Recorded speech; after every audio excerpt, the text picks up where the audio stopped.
Hi, I'm Mina. And I'm Yules. Thanks for tuning in to Artificially Informed. Welcome to the deep dive. Today we are wrestling with a stack of global reports that is just so dense and wide-ranging. It's quite the collection. Yeah, it starts with the fundamental stability of planet Earth. Yeah. And stretches all the way to a high-stakes, multi-billion-dollar legal battle. It really is a defining moment of global synthesis, I think. So what's our mission for the listener today? Our mission for you is to cut through all that noise. We're going to synthesize these incredibly diverse reports. I mean, everything from astrophysics breakthroughs and deep history revisions to the immediate geopolitical flashpoints and some of these massive hidden financial risks. We're really prioritizing the foundational science, the tech breakthroughs, and the geopolitical shifts that are setting the tone for the rest of the year. We've got a pretty fascinating journey planned out. We're going to start in the cosmos, specifically with a jaw-dropping discovery about how human civilization is, well, making the Earth physically wobble. It sounds like science fiction, but it's not. It really does. Then we're going to pivot into ancient breakthroughs, sequencing the oldest RNA ever found and completely rewriting global migration history. From there, it's a deep dive into high-stakes diplomatic calls, corporate power plays. And those financial risks that definitely keep CEOs up at night. Exactly. Before we finally tackle the profoundly serious policy debate around the UK's radical asylum overhaul. And we'll deliver all of this with the context and precision you need so that when you finish this deep dive, you are genuinely, thoroughly well-informed on the major currents shaping our world. Okay, let's unpack this with some truly mind-bending science first. I have to start with this topic because, honestly, it sounds like a headline ripped straight from a 1950s sci-fi thriller. It really does. But it's real, documented science. Humans are physically making the Earth tilt on its axis. That's right. A core revelation from recent geophysics research confirms, with just astonishing detail, that human activity has measurably changed the Earth's rotational axis. The actual line it spins on. The very line around which our planet spins. The specific measurement they've cited is an astonishing 31.5 inches of shift. 31.5 inches. Yeah. That's a physical change to the planet's mechanics. And the cause isn't tectonic plates or some massive geological event. No. It's just us getting fresh water. Precisely. The unexpected shift is directly linked to the excessive, sustained extraction of groundwater. For what? Mostly farming. Primarily for agricultural irrigation and urban use, yeah. And it's accelerated rapidly over the last couple of decades, especially in Asia and North America. You have to think about this in terms of just massive water displacement. Okay, so explain the mechanism for us, because on the surface, moving water around doesn't sound like it should be powerful enough to shift a whole planet. Right. Well, the mechanism is rooted in the principle of conservation of angular momentum. Imagine the Earth as a massive, slightly wobbly top spinning in space. Okay. We are removing heavy water mass from deep underground storage, these aquifers, where it's contained and relatively stable. And then we use it for crops, for cities. Yeah, exactly. And eventually, this water mass flows into the oceans, or it's stored in surface reservoirs, or it evaporates and falls as rain somewhere else. The key is that we are globally redistributing this weight. Away from the Earth's rotational center. And towards the poles or the surface, yeah. I love the figure skater analogy. You know, if a skater throws their arms out, they slow down. If they pull them in, they speed up. It's a perfect analogy. But here, we're not just pulling mass in or out. We're sort of moving it sideways across the planet. That's it, exactly. When we move millions of gigatons of water from beneath the continental crust and add it to the global ocean basin, we're shifting mass from one rotational layer to another. And that impacts the planets. Oh, what's the term? It's moment of inertia. And that causes what geophysicists call a pole shift. Now, the axis drifts naturally due to things like mantle convection or post-glacial rebound. Sure, there's always a natural wobble. But the measured 31.5-inch displacement over the last 2 decades is directly attributable to the mass of the extracted groundwater. It's an undeniable human fingerprint on a fundamental geological process. So my question is, and I imagine it's what you're thinking too, is how complex are the consequences? Is this a the day after tomorrow kind of scenario, or is it a more subtle marker that scientists are now trying to decode? That is the crucial question. And look, the immediate catastrophic consequences are minimal. Okay, that's a relief. It is. Because the axis shift is gradual, it's just inches per year. However, the broader long-term implications are complex, and deeply concerning. Because Because this shift, this human-induced wobble, it has the potential to impact the Earth's long-term rotational speed, even if only by milliseconds. which could then influence the gravitational fields that drive ocean currents. And crucially, weather patterns. This means climate modeling, which is already incredibly complex, now needs to incorporate human water management into its baseline calculations. So it's not the end of the world, but it is definitive, hard proof that our resource consumption is integrated into planetary scale mechanics. It's a very sobering fact. It's the ultimate call to action on unsustainable water management. I mean, the scientific community is urging immediate global action to curtail this. To stop the excessive pumping. We have to adopt sustainable water conservation strategies, especially in those arid agricultural regions.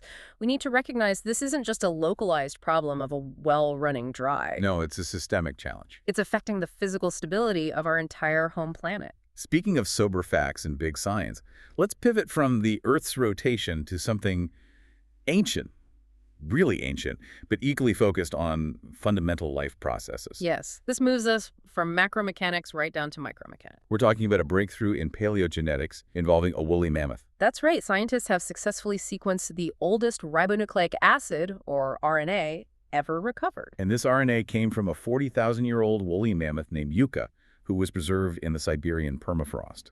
The conditions were just incredibly stable, which is key. Okay, so why is finding intact RNA such a bigger deal than finding fragments of DNA, which, we've done before? That's a great question. The scientific significance is monumental because it really overturns a long-held biological assumption. Which was what? That RNA decays way too quickly to be of any use in paleogenetics. You see, DNA is robust. It's double-stranded, chemically stable. RNA, on the other hand, is single-stranded, much more fragile. Right. And it degrades rapidly once the cell dies. Its useful biological half-life is measured in hours or days, not millennia. So if DNA is like the archival blueprint of life, Yeah. then RNA is the actual instruction manual that was being executed at that moment in time. Precisely. The RNA they found, which they extracted from Yucca's skin and muscle tissue, was intact enough to reveal the active genes. The specific proteins being produced. The metabolic pathways that were running during the mammoth's final years. This includes unique microRNAs and specific gene mutations. It gives us a real-time biological snapshot of an Ice Age creature, something DNA alone could never provide. And of course, the discussion immediately turns to de-extinction.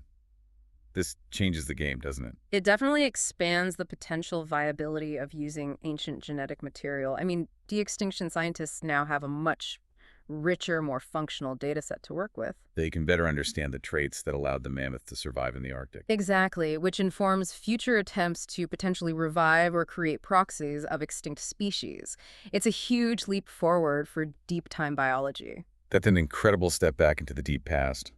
Now let's jump to the immediate future of planetary monitoring. The launch of the Sentinel-6B satellite. Right. What's the story here? So on November 17, 2025, NASA, that's the National Aeronautics and Space Administration, and the European Space Agency, or ESA, are scheduled to launch Sentinel-6B. And this mission is critical for what exactly? For global sea level monitoring and climate analysis, it's profoundly critical. Why is this one so important right now, given all the other Earth monitoring satellites already up there? It's all about continuity. It's taking over the task of maintaining a specific multi-decade continuous data set on global sea levels using highly precise radar altimetry. We need an unbroken record. We absolutely need it. Imagine trying to understand climate change without a continuous unbroken temperature record. It would be impossible. So Sentinel-6B ensures that record for ocean surface height remains reliable. Exactly. It provides data that's essential for storm forecasting, for identifying regions most vulnerable to flooding, and for informing coastal infrastructure protection and city planning all over the world. It orbits Earth every 112 minutes, giving us these precision readings that are absolutely vital. Okay, pivoting from orbital mechanics to computational mechanics. Let's talk about a development that could revolutionize data centers, AI training, and potentially solve one of our big energy crises. Light-speed AI. This sounds like pure science fiction. It does, but this groundbreaking development comes from Aalto University in Finland. Researchers there figured out how to conduct AI tensor operations. Which are the core mathematical engine for all deep learning and neural networks. Right, and they figured out how to do it using a singular beam of light. We need more detail. How does light, instead of electricity flowing through a silicon chip, perform these complex math operations? So this is where the technical nuance is really key. Traditional silicon chips perform these tensor operations sequentially, or maybe semi-parallelly. And they use vast amounts of electricity, which generates immense heat. That's why data centers are so energy hungry. Exactly. The Alto breakthrough shifts the computation to the optical domain. They use the inherent physical properties of light, specifically interference and diffraction. So the physics itself becomes the calculator. That's a great way to put it. Data is encoded into the amplitude and phase of the light wave. And when you shine this modulated light through a specifically designed optical structure, like a tiny lens or a metamaterial, the light naturally diffracts or interferes with itself. And the resulting pattern? The resulting light pattern is the mathematically correct output of the tensor operation. It's an analog computation performed instantaneously at the speed of light. Which enables massive parallel calculations without the bottleneck of conventional electronics. And that dramatically reduces energy cost and increases speed, making it a critical step for developing truly sustainable and massive artificial intelligence. Absolutely. The energy cost reduction is exponential. This move toward photonic chips isn't just about speed, it's about sustainability. The power demands of training large language models are currently unsustainable. Lightseed AI offers a practical path forward. And this push for new, efficient chip architecture connects directly into a massive geopolitical strategy. Particularly for China. Yes, which is trying to decouple from Western technology. China is under immense pressure from U.S. export controls, especially on proprietary architectures like ARM and by86, which are the basis of most high-performance chips. So to get around this, China is investing heavily in AI and electric vehicles, and they're betting on a completely different architecture. risc-v. For listeners who haven't tracked this, what exactly is risc-v? So risc-v stands for Reduced Instruction Set Computing V, the V indicating it's the 5th generation. Critically, it is an open standard instruction set architecture, or ISE. So unlike ARM or by86, which are controlled by corporations and subject to all these IP restrictions, risc-v is completely open source and modular. so China can develop its own chips based on this standard without needing approval or fearing embargoes. That is the strategic depth of the move. risc-v allows Chinese firms to customize and develop their own advanced AI chips autonomously. This is seen as the key to achieving technological self-sufficiency in AI development. A calculated move for strategic independence. In the ongoing technology competition, absolutely. Shifting gears one more time, let's look at the grandest scale of all. Dark matter. Right. It makes up 27% of the universe, yet we can't see it. What's the latest finding on this elusive cosmic ghost?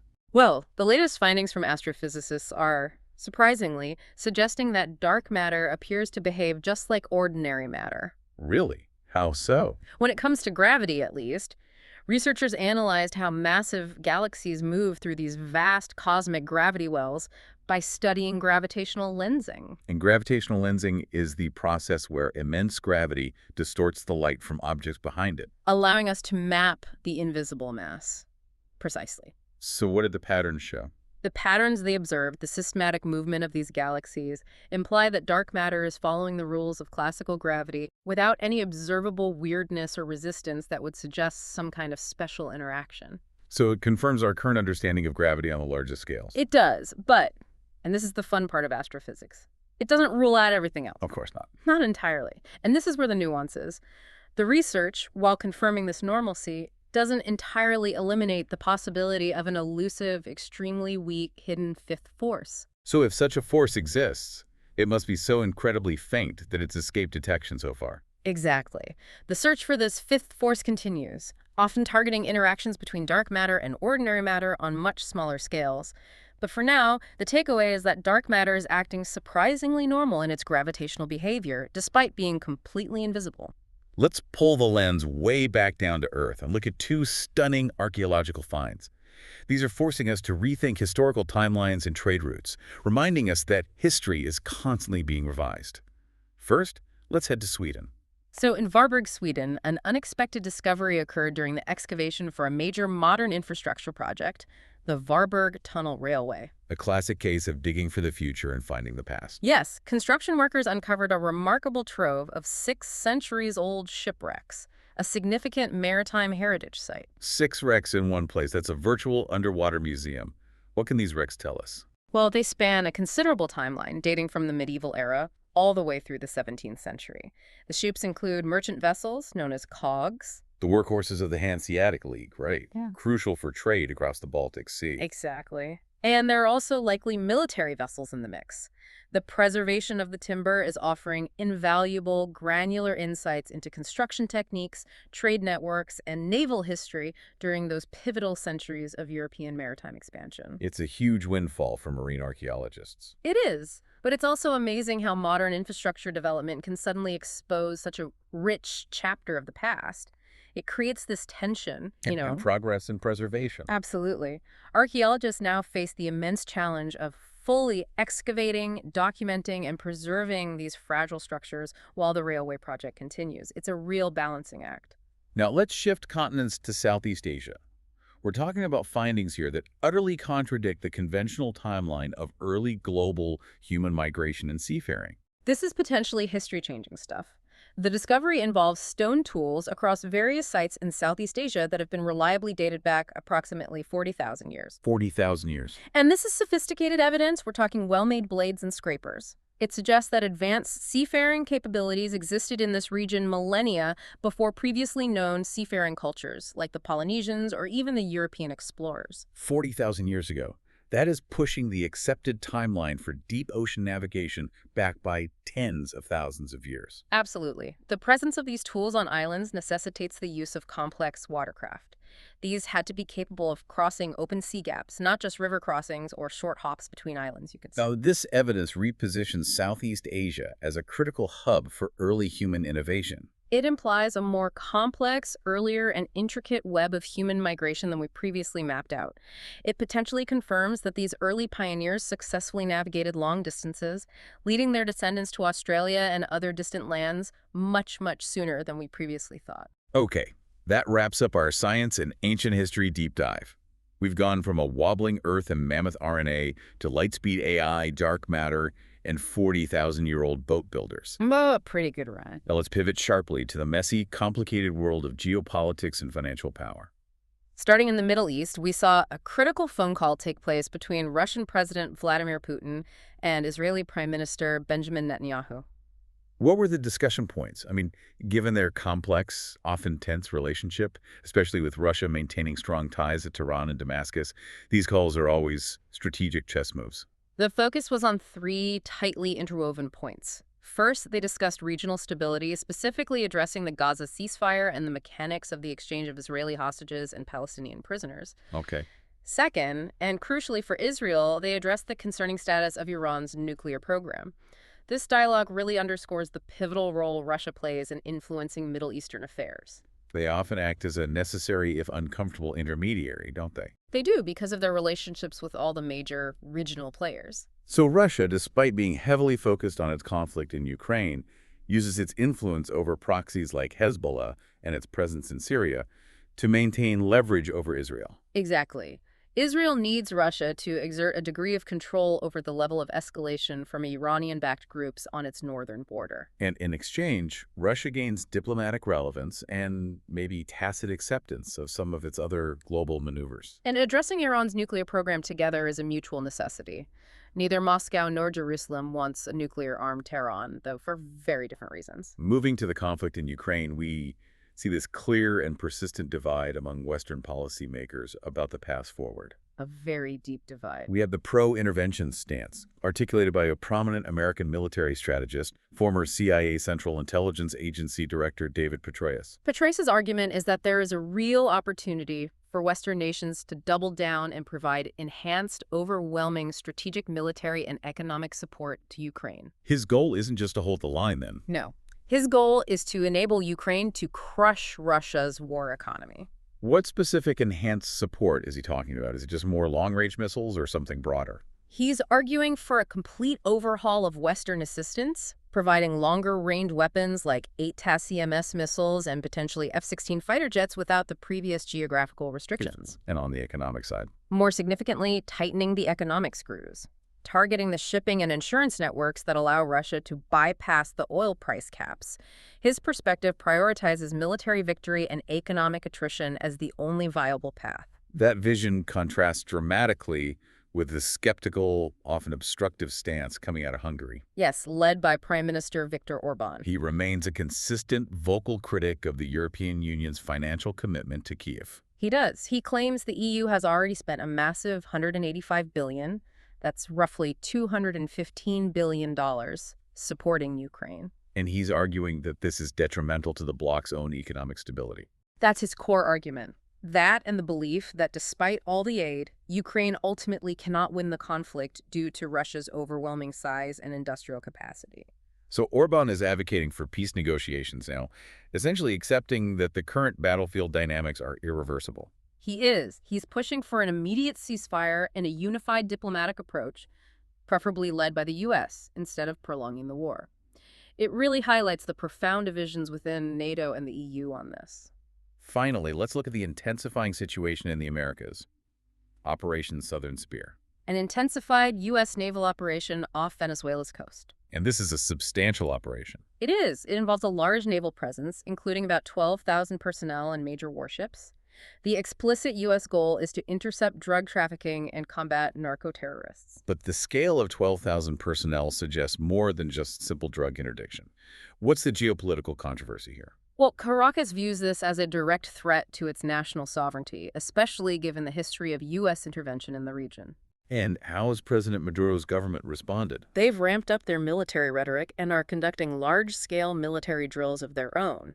And some critics in the U.S. have speculated that the operation's sheer size might be intended as a pressure tactic or even a diversion by the U.S. president amidst domestic pressures. So regardless of intent, the proximity and the military footprint raise the risk of miscalculation. A huge risk. And international law experts are debating the legalities of such large-scale operations near another nation's maritime boundaries. Shifting to domestic U.S. politics, the conflict between the administration and major news outlets continues to escalate, specifically targeting the British Broadcasting Corporation. The BBC, yes. The U.S. president has announced his intention to initiate a lawsuit against them. For a staggering amount. Starting at $1 billion and potentially seeking up to $5 billion. This follows the BBC's acknowledgement and subsequent apology regarding an edited segment of a 2021 speech. Which was shown in their Panorama investigative program. Right. And the president claims it materially misrepresented his statements and his intent. $5 billion is an astronomical figure for a defamation suit. It's clearly designed to inflict maximum financial and reputational pain. This case is setting a new high watermark for the contentious relationship between the administration and major news outlets. If it's successful, it could significantly impact press freedom globally. It raises profound questions about editorial judgment versus political manipulation. And this legal threat also generated immediate political fallout in the UK, didn't it? It did. The UK Labour leader, Sir Keir Starmer, publicly called on the BBC to get its house in order over the dispute. Which signals that the issue transcends U.S. politics. It's viewed in the UK as a critical test of the BBC's institutional accountability and journalistic integrity. Now let's look at the power of the presidential pardon. The president recently issued 2 notable pardons related to the January 6, 2021 Capitol riot. Yes, who were the recipients? The pardons were granted to Suzanne Ellen Kay, who was convicted for threatening FBI Federal Bureau of Investigation agents. Okay. And Daniel Edwin Wilson, who was serving time for illegal firearms possession and conspiracy to harm police officers during the events of the insurrection. What does the timing and the nature of these pardons signal politically? Well, it signals the president's continued strategic use of executive power to reinforce his narrative regarding the events of January 6th. And to reward key allies. Exactly. By pardoning individuals connected to the riot, he is leveraging the office to assist those who aligned with his attempts to contest the 2020 election results, reinforcing loyalty and mobilizing his base. We're also seeing a significant high-profile internal rift within the Republican Party right now. Specifically between the president and Congresswoman Marjorie Taylor Greene. That political feud has erupted very publicly ahead of the 2026 midterms. Greene has been outspokenly critical of the president's recent foreign policy decisions. And his handling of the highly sensitive Jeffrey Epstein investigation documents. Right. The president, in turn, withdrew his endorsement and support for her upcoming races, leading to an extremely visible war of words. What's the significance of this fracture within the MAGA movement? It's a strategic realignment. Greene represents a certain ideological wing of the populist base. Her public criticism signals that loyalty is not absolute, even among the president's most vocal supporters. Highlighting internal divisions that could affect fundraising and primary challenges. It's a critical development for anyone tracking the political landscape. And finally, a prominent figure from the president's past administration, Michael Flynn, is making a massive demand from the federal government. He is. The former national security advisor is demanding a massive $50 million. On what ground? His claim alleges politically motivated prosecution related to his earlier legal troubles and his involvement in efforts to contest the 2020 election results. And reports indicate the U.S. Department of Justice is actually negotiating a potential settlement. Which would be a stark contrast to how previous administrations have approached similar claims. So if the Justice Department settles, what precedent does that set about the accountability of federal agencies? It signals that the government is willing to acknowledge the possibility of past political overreach or procedural misconduct, even if it's just to avoid a costly and politically explosive trial. A settlement would provide a financial resolution for Flynn and set a potential precedent for others. Let's talk market stability. When someone like renowned investor Jamie Dimon issues a warning, the financial world stops and listens. Absolutely. He recently spoke ominously about credit cockroaches. What are they, and why should investors be vigilant? Credit cockroaches is a potent metaphor Dimon uses for potential hidden risks lurking within the financial market. Risks that could lead to severe disruptions or a sharp downturn. Exactly. These are vulnerabilities that are small, often non-transparent, and misunderstood by the general market, but which could scurry out and cause widespread panic if the economic environment sours. A bit like what happened with the complex structured products before 2008. Very much so. He's likely pointing toward areas like over-leveraged corporate loans, the quality of high-yield consumer debt, and particularly the commercial real estate sector, which is highly vulnerable due to high interest rates and changing work patterns. These areas have opaque structures and high debt loads. Dimon's warning is simple. Complacency is the biggest threat. So the advice to investors is to do their deep diligence and look beyond the performance of the Magnificent Seven stocks. Absolutely. The necessity is to deeply analyze the underpinnings of the market counterparty risk, the quality of collateral, the overall debt structure, rather than just riding the current wave of technological optimism. It's a classic necessary caution against blind euphoria. And that caution is reflected in the strategic moves of one of the world's most watched investors, Warren Buffett. And his firm, Berkshire Hathaway.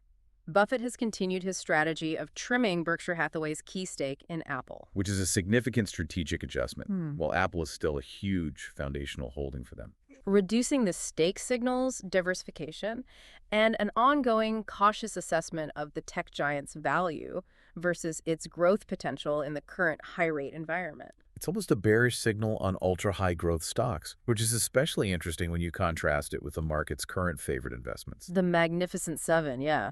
The exchange-traded fund, the ETF tracking them, has shown remarkable market-beating performance. And that's specifically driven by the surging investments and perceived future profits in artificial intelligence. So Buffett's caution versus the market's aggressive AI optimism highlights this fascinating split in investment philosophies today. Value versus pure, unbridled growth. Now let's dive into the fascinating and expensive case of corporate misconduct that has left JP Chase with a shocking legal bill. A $115 million legal bill and rising. This involves Charlie Gervais, the founder of the student financial aid assistance company Frank. This story is a testament to the complexities of corporate law and M&A due diligence. JP bought Frank for $175 million back in 2021. And they soon discovered that Gervais had fraudulently inflated customer numbers. Massively. From a real $400,000 to a fabricated $4.25 million. She misrepresented her company's data during the sale, was convicted of fraud, and sentenced to 85 months in prison. So the core question is, yeah, why on earth is JP still paying the legal fees for a convicted fraudster? That is the $115 million question. The reason lies in corporate indemnification clauses. When an executive or founder sells a company, the purchasing corporation, JP in this case, typically agrees in the contract to indemnify or cover the legal defense fees for the seller. And these agreements are standard, right? Designed to ensure the seller can defend themselves against frivolous claims. Exactly. So JP was contractually obligated to pay even for her defense against fraud charges brought by the government. But they're fighting it now. They are. The bank is now aggressively attempting to stop paying these massive legal fees in court. They're arguing that the expenses are excessive, citing questionable billing and charges for luxury hotel stays. But more importantly, Most importantly, they're claiming that Javis's conviction constitutes a breach of the fundamental contract and a demonstration of bad faith. The bank is essentially arguing that the intent to defraud negates the obligation to indemnify. $115 million in legal fees. That is an incredible sum for a fraud case that went sideways. It is a very expensive lesson in the fine print of mergers and acquisitions contracts. The outcome of this specific legal battle will be closely watched by every M&A lawyer in the world. We've talked about the Earth's physical wobble caused by water extraction. Now let's talk about the extreme weather the climate is throwing at us. Underscoring the urgency of the problem, In North America, Southern California has been struck by a powerful atmospheric river event. bringing severe weather, extremely heavy rainfall, and serious risks of flash floods and mudslides across already vulnerable burn stars. And tragically, this severe weather has compounded an already horrific situation off the Central Coast near Monterey County. Yes. The rescue teams are continuing the painful search for a missing 5-year-old girl who was swept into the Pacific Ocean at Garapata Beach. Her father tragically died in the same incident after a massive wave struck the family. And the continuous heavy rainfall and treacherous ocean conditions are just complicating everything. It highlights the intense, unpredictable danger of the ocean in adverse weather, a truly stark reminder. Meanwhile, across the Atlantic, the United Kingdom has dealt with the major fallout from Storm Claudia. Storm Claudia caused devastating, widespread flooding across South Wales, prompting local authorities to declare a major incident, Fire and rescue services responded to over 82 emergency calls. including multiple vehicle rescues and residential evacuations due to rapidly rising waters. The intensity of the rainfall just overwhelmed the local drainage infrastructure. And now recovery efforts are being complicated by a new threat. An impending Arctic blast, exactly. As residents begin the painful process of cleaning up, an Arctic blast is expected to sweep across the UK, bringing severe freezing temperatures Which will make cleanup incredibly difficult. and potentially lead to freezing conditions in flood-damaged homes. It's a cruel 1-2 punch of weather extremes. The link between climate change, extreme weather, and global food security is also being dramatically underscored by new studies. Particularly concerning the world's most vital staple crop, rice. This is an alarming finding, isn't it? Especially for Asia. It is. A study shows that extreme floods are slashing global rice yields faster and more severely than previously anticipated. Rice plants, which are often grown in paddies, are highly vulnerable to submersion. So if they're completely underwater for even a week during key growing phases, It can destroy most of the crop. And the quantified impact globally is that severe unexpected floods are responsible for reducing overall global rice yields by about 4.3% annually. that's a monumental threat to food security, particularly in major rice-dependent regions like Southeast Asia. The Mekong Delta, which feeds hundreds of millions of people. Experts are now urgently calling for the accelerated development and deployment of more resilient, flood-tolerant rice varieties.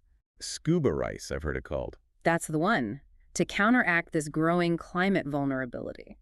But it's not all doom and gloom on the climate front. We are seeing some remarkable innovations in sustainable energy use. Particularly around capturing waste heat. This is a truly pioneering initiative in the UK. Where a household became one of the first to successfully utilize a local data center's excess heat to warm their home. Right, data centers consume huge amounts of power, Yeah. and almost all of that energy is ultimately converted into heat, which is typically just exhausted into the atmosphere. So how does the system work, and what was the practical benefit for the couple involved? The system essentially captures the warm air from the data center's cooling vents and routes it through a heat exchange system connected to the home's HVAC. Providing ambient heating. And according to the residents, their monthly energy bills dropped dramatically, sometimes to as low as just £40. This demonstrates a highly successful, scalable model for sustainable living. It's the kind of practical, low-tech, systemic innovation that needs immediate large-scale adoption globally. Absolutely. It turns a significant energy consumer into a heating source for a community. We also have a very direct, albeit controversial, adaptation measure being taken in the Middle East. Cloud seeding in Iran. Iran is currently grappling with its most severe drought in decades, leading to intense water stress across the country. So in response, the government has launched cloud seeding operations targeting its largest lake to artificially induce rainfall. And cloud seeding is essentially introducing particulates into the atmosphere to encourage condensation and precipitation, correct? That's right. It involves dispersing substances like silver iodide into clouds to jumpstart the precipitation process. It really highlights the extreme measures nations are now considering. But it's controversial because the long-term effectiveness is still widely debated scientifically. And critics argue that inducing rain in one area might simply steal moisture that would have naturally fallen in a neighboring region, just shifting the water problem elsewhere. Let's transition to the humanitarian and social costs of conflict and instability, starting with the immense recovery effort and the psychological toll in Gaza. In Gaza City, the physical recovery is underway with a large-scale cleanup campaign called We Will Rebuild Gaza, Mobilizing volunteers, residents, and United Nations agencies. And this is more than just sweeping streets. We're talking about engineering a recovery from total devastation. Specialized engineering teams are strategizing how to manage a staggering 60 million tons of debris, Which often contains unexploded ordnance, landmines, hazardous material. asbestos, yes. It complicates the cleanup immensely. The volunteers who emphasize this is about restoring dignity include individuals with disabilities, which just shows immense community resilience. However, the physical cleanup, as huge as it is, pales in comparison to the psychological toll on the population. Especially the children. The reports are truly shocking. What are they saying? Welfare agencies' reports are harrowing. They indicate that over 90% of children in Gaza are exhibiting demonstrable signs of aggressive behavior, severe anxiety, and PTSD post-traumatic stress disorder linked to the 2 years of protracted conflict. An entire generation facing profound mental health challenges. How are the authorities responding to such a severe crisis? In response, Gazan schools are reopening, but with a specialized focus on providing urgent mental health support to address the trauma and anxiety among students. So the curriculum and staffing are being adapted to prioritize psychological healing. To try and restore some semblance of normalcy and stability. Now, shifting to a different kind of humanitarian crisis, let's look at maternal health in Somalia. Somalia faces a profound ongoing crisis due to severely limited access to skilled medical professionals during childbirth. Particularly in remote or conflict-affected areas. Many women, like the 38-year-old example Farhia, suffer devastating life-altering complications such as obstetric fistula. Which results from prolonged obstructed labor without proper medical intervention. And it causes immense physical suffering, but also severe social isolation, correct? Now, that's the long-term tragedy. It causes chronic incontinence, which leads to physical pain, severe social isolation, and intense stigma within communities. The UN Sexual and Reproductive Health Agency, UNFPA, reports that approximately 171,000 pregnant women in Somalia struggle to access essential maternal health care. And that crisis is exacerbated by conflict and high rates of malnutrition. It is. UNFPA is supporting campaigns that provide free surgical interventions for fistula repair, which is absolutely life-changing for these women, allowing them to finally re-engage with their families and productive lives. Let's move to political turmoil, starting with the massive anti-crime protests that have been rocking Mexico City and beyond.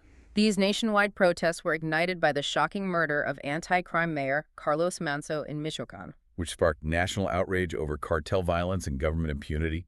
Thousands took to the streets, often inspired and mobilized by Gen Z movements using social media. And they were demanding government accountability for rising crime and corruption. But the protests quickly escalated into violence. And the government's reaction was immediately dismissive. The clashes near the National Palace turned violent, injuring at least 120 people, most of them police officers. President Claudia Sheinbaum was quick to dismiss the movement as inorganic, claiming they were orchestrated and funded by right-wing opponents and foreign-backed social media campaigns. minimizing the genuine organic discontent among the youth and older government critics alike. That is a textbook political tactic, isn't it? To delegitimize a massive public movement by attributing it to partisan rivals. Rather than facing the underlying crisis of trust in the government's ability to ensure public safety, it highlights a deep crisis of political legitimacy in Mexico. Now let's discuss the highly controversial radical asylum reform coming out of the United Kingdom. Led by Home Secretary Shabana Mahmood, and it's being framed as a moral mission. A moral mission to tackle illegal migration and manage the record number of asylum applications, which have topped 109,000 recently. The key changes are drastic and are largely inspired by Denmark's stringent anti-migration model. What are the primary headline changes that will affect asylum seekers who successfully claim refuge? There are two monumental shifts. First, refugee status is being reduced from a previous 5 years to just 30 months, or 2.5 years. And that status is subject to regular stringent review for potential return home. Right. And second, and most controversially, a 20-year waiting period is being imposed before refugees become eligible to apply for permanent residency. This replaces the previous 5-year pathway. 20 years. That is essentially creating a permanent state of precarity. What are the practical implications of a person being stuck in a 20-year temporary status? The implications are profound and punitive. Under this temporary status, individuals face severe limitations. Their access to public services like the NHS, the National Health Service, and housing assistance remains provisional. And their ability to secure stable, high-level employment must be constrained. Absolutely. Employers are hesitant to hire workers who may be required to leave in 30 months. And critically, the long waiting period dramatically complicates family reunification and prevents full social integration. It effectively creates a permanent, vulnerable underclass. And the government justifies this by saying it deters others from making the dangerous crossing. But what's the criticism? Critics, including the Refugee Council and other humanitarian organizations, argue that these policies are purely punitive. They say it won't deter those fleeing war or persecution who have no choice but to seek safety. They suggest this reform will only promote hostility and violate international principles. And the political context is clear. The Labour government is trying to inoculate itself against the growing influence of the far-right Reform UK Party. By demonstrating extreme toughness on migration, it's a textbook example of political necessity overriding humanitarian considerations. Finally, a few brief highlights from global crime and corruption. Starting in Delhi, India. Chaos and panic erupted after a blast near the Red Fort metro station in Delhi, tragically resulting in 13 deaths. And investigators made a very concerning discovery. They recovered 3 9mm cartridges, 2 live and 1 spent, which is ammunition typically used by the military or law enforcement. This raises serious security concerns. In South America, we see crime fears driving political shifts toward the right. The upcoming Chilean presidential election is being almost entirely dominated by rising crime rates and increasing public anxiety over migration. These fears are actively driving voters toward the far-right political parties. And a massive money laundering bust in Hong Kong. Hong Kong police arrested 15 individuals linked to a triad-linked criminal syndicate that laundered over HK $1.1 billion, or about US $142 million. A year-long investigation exposed a sophisticated network involved in illegal gambling and international fraud. Let's end with some human interest stories, focusing on resilience, culture, and the thrill of competition. These stories provide necessary color to the world beyond politics and physics. We start with a moment of true, spontaneous heroism. We have to acknowledge the immense bravery of Samir Zitoni. He gained national recognition for intervening in a severe train stabbing incident, sustaining significant injuries in the process. And he's now been discharged from the hospital after a long recovery. That is genuine courage. And we should remember that his recovery, while a triumph of resilience, is ongoing. It highlights the critical need for robust public support networks, both physical and psychological, for trauma victims. We also pause to pay tribute to a powerful, necessary voice in the disability rights movement, Alice Wong. Alice Wong, a prominent U.S. disability rights activist and author, sadly passed away at 51. She was known for her work founding the Disability Visibility Project and her memoir, Year of the Tiger. A pivotal figure who fought tirelessly to ensure that the disabled community, especially marginalized groups within it, spoke for themselves. Her legacy is one of visibility, autonomy, and refusing to allow others to speak on behalf of her community. Shifting to culture, Pope Leo hosted major Hollywood figures, including Cate Blanchett and Spike Lee, at the Vatican. Yes, and the Pope's message to the film world regarding the state of modern cinema was quite interesting. He focused on the decline of cinema as a communal, culturally binding experience. He lamented the loss of neighborhood cinemas. And he attributed their closure to the rise of digital media consumption and the COVID-19 pandemic. Most critically, he urged filmmakers to resist the temptation of algorithm-driven narratives. That phrase, algorithm-driven narratives, is insightful. What does he mean by that? He's arguing that the industry should resist making content purely dictated by predictive analytics, trending topics, or what an algorithm suggests will maximize views and profit. He called cinema a workshop of hope. And encouraged artists to sincerely address difficult, complex themes like violence, war, and human loneliness with authenticity, rather than exploiting them for sensational clicks or easy metrics, a call for artistic integrity. And finally, a moment of historical reflection in France regarding its colonial history. In Nancy, France, a new Powner monument was unveiled. This isn't a celebratory statue of a conqueror. It's a reflective sculpture specifically designed to encourage public reflection on the unacknowledged traumas of colonial Algeria, part of a larger, difficult cultural shift. Let's wrap up with the thrill and drama of global competition, starting with a massive boxing showdown. The much-anticipated rematch between Chris Eubank Jr. and Conor Benn at Tottenham Hotspur Stadium ended decisively. Benn delivered what was universally called a masterclass performance. Superior speed, control, and precision throughout the 12 rounds to secure a dominant unanimous points decision victory. And the immediate reaction from the boxing community suggests a hard decision now faces Eubank Jr. Former champions like Carl Frampton have publicly urged Eubank to seriously consider retirement. Frampton noted that Eubank simply looked out of sync and that the toll of such high-stakes matches may be too great to continue his career at the elite level. Moving to college football in the U.S., we saw two huge matchups that determined playoff hopes. In the Southeastern Conference, the SEC, we witnessed Texas A&M achieve the largest comeback in school history. They overcame a massive 27-point 30-3 halftime deficit against South Carolina, a stunning, emotionally charged victory. A masterclass in halftime adjustments and sheer mental toughness. Meanwhile, the Georgia Bulldogs continued their path of dominance, Crushing the hopes of another powerhouse contender. Georgia absolutely dominated Texas, severely damaging the Longhorns' playoff aspirations. Quarterback Gunnar Stockton was sensational, throwing for 5 touchdowns. And finally, a quick sweep of key rugby union victories. England clinched a significant hard-fought victory over New Zealand at Twickenham. Wales clinched a dramatic last-minute win over Japan, and Ireland achieved a decisive 46-19 win over Australia. Highlighted by a spectacular hat-trick from Mac Hansen. And in mixed martial arts, UFC 322 delivered expected results at the top of the card.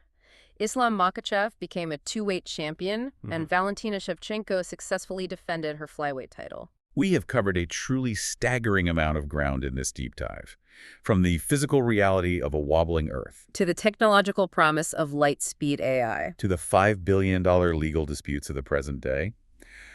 What really stands out to me is the profound, undeniable connection between human activity, whether it's pumping groundwater or corporate fraud, and its systemic impact on our planet and our institutions. If we connect this back to the bigger picture, the Earth's physical wobble, caused by redistributing water mass, is perhaps the most visceral reminder of how deeply integrated human civilization is with global geological processes. The science is screaming at us. It's screaming that our actions, even the most seemingly mundane ones like accessing fresh water, have planetary consequences that we can no longer ignore. And on the political front, we are seeing these punitive, hardline policies emerging in response to crises that are fundamentally humanitarian. Absolutely. Considering the UK's new 20-year wait for permanent asylum status, which imposes a life of uncertainty, and the ongoing trauma affecting over 90% of children in Gaza. A crisis that's lasted 2 years now. We have to ask ourselves, how long does a humanitarian crisis need to last before we stop viewing it as temporary and start building permanent, dignified solutions? That is something to mull over until our next deep dive. Enjoying Artificially Informed. Hit subscribe and share it with a friend. From the left, the right, and straight from the algorithm. Thank you. That's it for today's Artificially Informed. Nope. Thanks for spending your time with us. Yeah. Stay sharp, stay curious. See you next time.